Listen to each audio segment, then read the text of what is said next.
Hi, I'm Emily Dawe'un, interior stylist, writer and craft designer. I often use hot glue in my work, but most people think of using glue to connect two items together, but there's so much more you can create using a hot glue gun. So today I'll be showing you a few different techniques. How to create jewellery using glue, how to create 3D objects, how to create a 3D effect on, for example, a vase, how to use paint and glue together, and how to create a stamp. So the first thing you need to do is you need to plug in your glue gun. And you want to wait a couple of minutes for the glue to soften, and then after a couple of minutes, just flip the stand back, pull the trigger, and hopefully your glue should come out. Never force the glue through the glue gun, and watch out for the nozzle as it can get really hot. So I'm going to show you how to make a necklace out of glue. So the first thing you need to do is you need to protect your work surface, so you can use a glue pad, or like me, I'm using greaseproof paper. So I'm just going to take a sheet of gold leaf and I'm going to start scratching some of it away from the surface. Now the reason that I've put the gold leaf on first is because you want to have the gold right at the front of the necklace so it really pops. So I've set my glue gun to the lowest temperature, just means it's a little bit easier to work with. Now I'm just going to press lightly, it will pick up the gold leaf slightly, and I'm going round in circles. This way it gives a nice even surface to the glue. You want to make it slightly bigger than the necklace that you intend to make. There we go. And then you just want to set that to the side for about 10 to 15 minutes. So you want to make sure that the glue has completely dried, and the way that we can tell this is the glue has gone from transparent to opaque. Then I'm just simply going to peel it off from the greaseproof paper. So depending on what sized pendant you want to make, I find using a coin really useful to draw around. There's the pendant size, now I just need to cut round it. So the edges of the pendant are still a bit rough, so what I'm going to do is use a bit of sandpaper just to smooth those down. So I want to add some extra sparkle to my pendant, and to do this I'm going to add some extra gold leaf around the edge. I'm going to be using this special glue which is called acrylic size. So I'm just going to apply a little bit of the size to the edge of my pendant using a paintbrush. So once the glue around the edge has gone tacky, it's time to add the gold leaf. So as before, I'm just going to scrape off some of this gold leaf. I'm going to put that directly onto my pendant. So just simply press it onto the edge. It's time to get brushing away the excess. So once you're happy with how your pendant looks, you need to create a hole, which will be for your chain, which will create your necklace. Now to make the hole, you simply heat up a needle on a candle, but don't forget to wear protective gloves, and then simply push the needle through the glue, and you're done.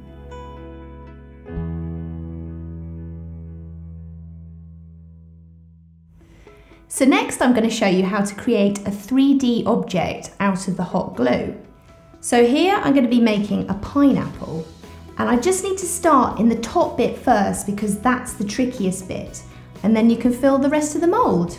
Now when you use coloured glue, it's best to set the glue gun to the lowest temperature, and that will give the brightest results for your 3D object. So you want to wait between 15 and 20 minutes so the glue is completely dry, and then it's time to pop it out of the mould. And then the next thing you want to do is just trim off some of this excess with a pair of scissors.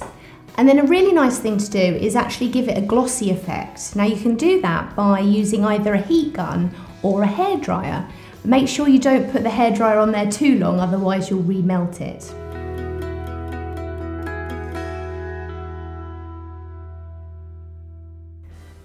So the next technique I'm going to show you is how to create a 3D effect on a vase. So the first thing you need to do is make sure your vase is nice and clean of any dirt or grease. So just give it a wash with some soapy water. Now there's 3 ways of getting your design onto your vase. If you're feeling super confident, you can apply the glue directly onto the vase. Alternatively, like I have here, I've drawn my design with a pencil. But if you prefer, you can draw your design on tracing paper first and then simply trace it off using a pencil. So now for the gluing. You want to keep quite a steady hand when you do this. Now you don't want to go too fast and you don't want to go too slow, otherwise you'll get bobbly bits or you could get stringy bits. And then on the tip of each petal, I'm just going to make a bit of a bobble on the end. And then to stop the string, you simply just twist the gun round and the string will disappear. So now that I've finished the gluing, you might just find that you've got a few stringy bits and you can remove those really easily with just a pair of tweezers. So what I like to do is spray paint my entire vase. It gives a really lovely professional effect. It smooths things over and covers all of those pencil marks.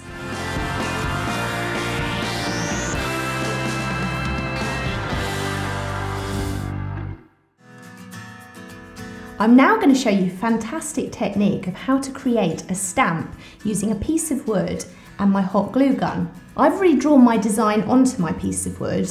I've decided to do a leaf. And now I'm going to trace over it with glue. Make sure the thickness of the glue is consistent throughout the whole stamp. So once you've finished gluing, you want to leave it to dry for about 10 to 15 minutes.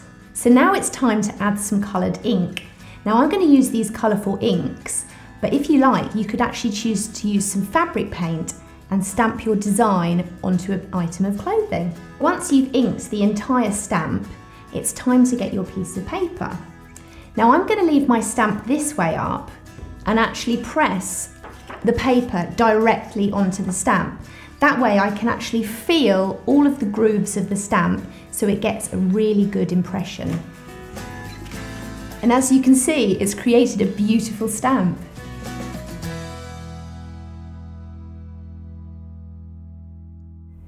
I'm now going to show you a really clever technique using glue and watercolour. We use glue because it actually creates a barrier and stops the paint from seeping underneath. Now when choosing papers, I recommend using watercolour paper because it's much thicker. If you use anything thinner, the water will actually make the paper warp and buckle. So I've drawn a floral design on my watercolour paper. I've drawn it very lightly because we're going to be using the transparent glue and I don't want to see the pencil marks through it. So I'm just going to flip the stand up and working at an angle, I'm just going to follow my pencil design all the way around. And again, when you come to the end of a petal, if you just give the nozzle a little twist, you can get rid of those annoying little strings. It's time to add the water. So I'm just going to pick some up with my brush and I'm going to pop it into each petal. So once you've filled all of the petals with water, it's time to add the colour. Now I'm going to add a bit of blue first. So make sure it's nice and watery.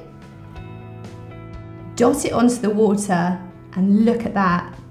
How beautiful is that? And add the yellow to the tips of the petals.